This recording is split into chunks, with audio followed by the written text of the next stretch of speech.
It's presidential, the outcome evidential. We strive for higher mental. This time no accidental. We shine. Welcome, gang, to another Read, Remember, Repeat episode, the livest reading show on the planet. Not just the city, the world, Craig. You know what I mean? But yeah, man, let's do it. Y'all know what we doing. We blessing y'all with the knowledge, giving y'all that info from that hustle harder, hustle smarter. Telling y'all, man, get you a book and tap in. The world is moving way too fast. Sometimes you need to slow it down, get you a book and tap in. You'll learn a lot. But let's do it. Learning to trust again. That's where we at. On August 30th, 2012, I was at my office working on promo plans for New Day, a track I just done with Alicia Keys, when I received an urgent phone call from a friend. He had devastating news. Chris Lighty, my longtime friend and manager, was dead. I had been standing in the middle of a bustling office, but when I heard the words, "Chris is dead," it was like all the noise around me suddenly got turned off. "I can't really believe I just heard you say those words to me," I told my friend. "Say it again, so I'm sure I'm hearing you right." But there was no miscommunication, no mistake. Chris Lighty, the man who had helped me guide my career both through the valleys and over the mountaintops, was gone.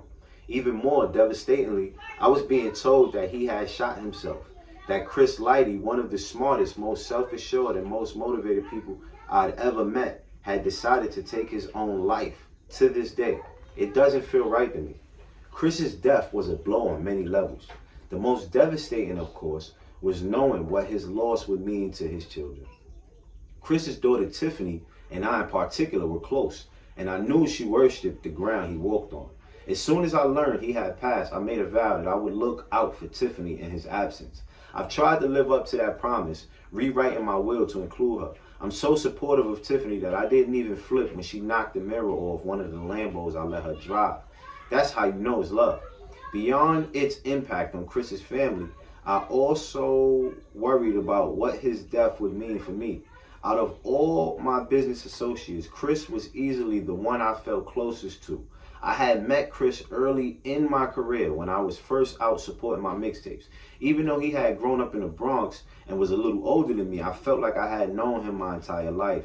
We were very similar in our backgrounds and our energy. Chris, going by the name Baby Chris, had come up with a Bronx crew called the Violators. From snatching people chains in clubs, he graduated to carrying records for the legendary DJ Red Alert.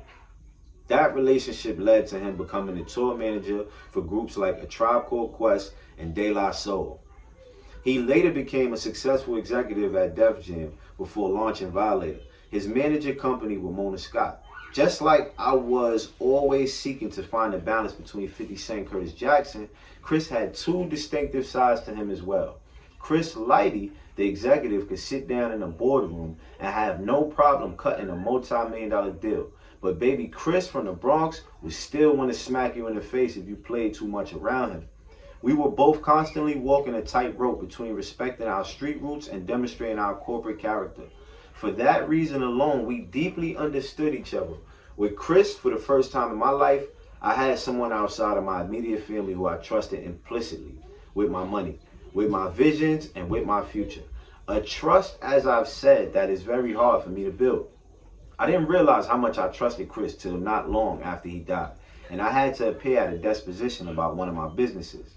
As a lawyer quizzed me about how the operation was run, I began to realize that my answer to almost every question was something that Chris handled. It really brought home to me what a huge role Chris had played in my career.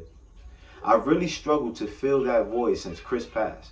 I know I'll never find another manager like him, but there's someone out there with similar qualities who could help me, who could take some of the burden off me and allow me to focus on the bigger picture, who could advise me, push me toward even greater achievement, who could understand both 50 Cent and Curtis Jackson.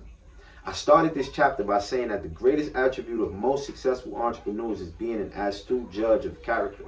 So the question I have to ask myself is, have I lost faith in my ability to judge people astutely? Or have I been uneasy about opening up my life and career to someone the way I did with Chris? Because to really let a manager do their best work, You've got to let them into almost all aspects of your life. I believe the answer is that I've been too guarded in trying to find another Chris. One of the goals I've got to set for myself is reestablishing my confidence in my ability to evaluate and read people. I've always been confident in that regard. So I need to embrace that skill set and start the process of establishing that trust with someone again. It can be scary to open up your life to someone new, but when you pick the right person, it can also be incredibly beneficial. Chapter 4, knowing your value. And we made it all the way to chapter 4. Guys, let's go. Let's go. Knowing your value. Know your worth and add tax. Unknown. Wouldn't it be great if you always got paid your worth without having to fight for it? If every time you went for a new position, tried to negotiate a raise, or asked for a bonus, you were compensated fairly?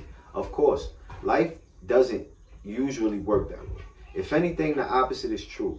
Whenever you work for someone else, they're going to try to pay you less than what you're worth. Doesn't matter if they're a good guy, a friend, or even family. If they can save a couple of bucks, they're going to try at your expense. You can't even be mad. It's just business. But what you can do is be strategic. Ensure that instead of getting overlooked, swept to the side, or hustled, you always receive maximum value for your efforts. It's not as hard as it might seem. Even more surprising, oftentimes the best way to extract that maximum value is by choosing not to drive the hardest bargain. Give me the loot. I got my mind on my money and my money on my mind. Fuck you, pay me. Those classic hip-hop lyrics and many others like them helped reshape people's attitudes about demanding their full worth. That energy is one of hip-hop's greatest cultural contributors. The Isley Brothers are funky as hell, but they aren't putting out fuck you, pay me energy. I love Earth, Wind, and Fire as much as the next man, but they don't have folks ready to demand a raise. Hip-hop gave you that energy on steroids and washed down with a Red Bull. We made getting paid in full a cornerstone of the culture.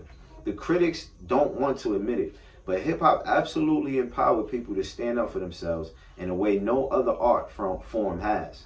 As 50 Cent, I've definitely promoted that mindset as much as anyone. From the moment I picked up a mic, I've been rapping about getting money.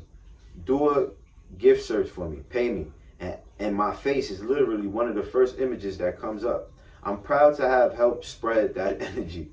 Curtis Jackson, however, he's become a little more nuanced. I've learned over the years that though the pay me energy is incredibly powerful, I have to apply it judiciously. If I walk into any situation with my aura screaming, give me the loot, give me the loot, it may match the 50 Cent persona, but it will also grind a lot of situations to halt before they really get moving to the right destination. Today, I'm extremely strategic when approaching a new opportunity. Instead of focusing on just how big my initial payday is going to be, I try to evaluate all the ways the situation could benefit me, even those that don't include a check. If there's been a single hallmark of my career outside of rapping, it's been my ability to identify value in unexpected situations. If I had just followed the normal rapper's playbook, I wouldn't have had much of a career outside of music. A couple of endorsements and then off to the hip-hop retirement home. I've always had other plans though. I was going to get all the money my talents deserved, even if it meant taking some unorthodox steps. The right deal is out there. Wait for it. Because I'm known as a pretty aggressive guy who moves quickly toward the action, it might surprise you to learn that one of my greatest negotiating strengths is actually patience. No matter how much money is on the table, how much pressure I'm under, or however good or bad my last venture performed, I will always wait for the best deal before I commit. The best example of this is my decision to sign with Eminem, Shady Records, and Interscope. It's a decision that in retrospect seems like a no-brainer, a layup that anyone could have made, maybe, but I promise you that the decision wasn't so obvious at the time. A lot of people, including some very respected names in the music business, thought I was crazy for turning down some of the other deals I've been offered first. To understand why they felt that way, let's consider the context. My first record deal was with Jam Master Jay's JMG Records, which I signed when I was around 21 years old. Jay is the guy who taught me how to actually put together a song. Before I met him, I was just spitting over beats or any direction. Jay groomed me, he slowed me down and showed me how to incorporate melody and structure into a fully fleshed out hit song. Those were critical skills for me to develop, but at the end of the day, JMJ wasn't a real label. It was more of a production company. Jay had a studio where he recorded artists, and sadly, where he was later be murdered. Once he thought an artist was polished enough, he would bring their music to an actual label like Atlantic or Def Jam to pitch their A&R department.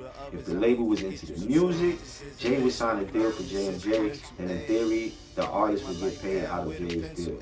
I wasn't aware at first that's how it worked. I thought once I signed to JMJ, I officially made it. I won't ever claim to be the smartest guy in the room, but I do catch on to things pretty quickly. Once I realized JMJ wasn't going to put my records out directly, I said, nah, this ain't it, and asked on exit. Jay didn't want to let me go scot-free, and in the end, I had to pay him $50,000 to get out of my contract. We gonna leave y'all there right now, you know what I mean? I don't want to go over the time too much, you know what I mean? But yeah, man, read, remember, repeat. I don't really know what's good for you, but listen to the end of you and don't believe in difficult. Focus on the visual, I swear we going digital. Bitcoin rising, this shit is visible. If you listen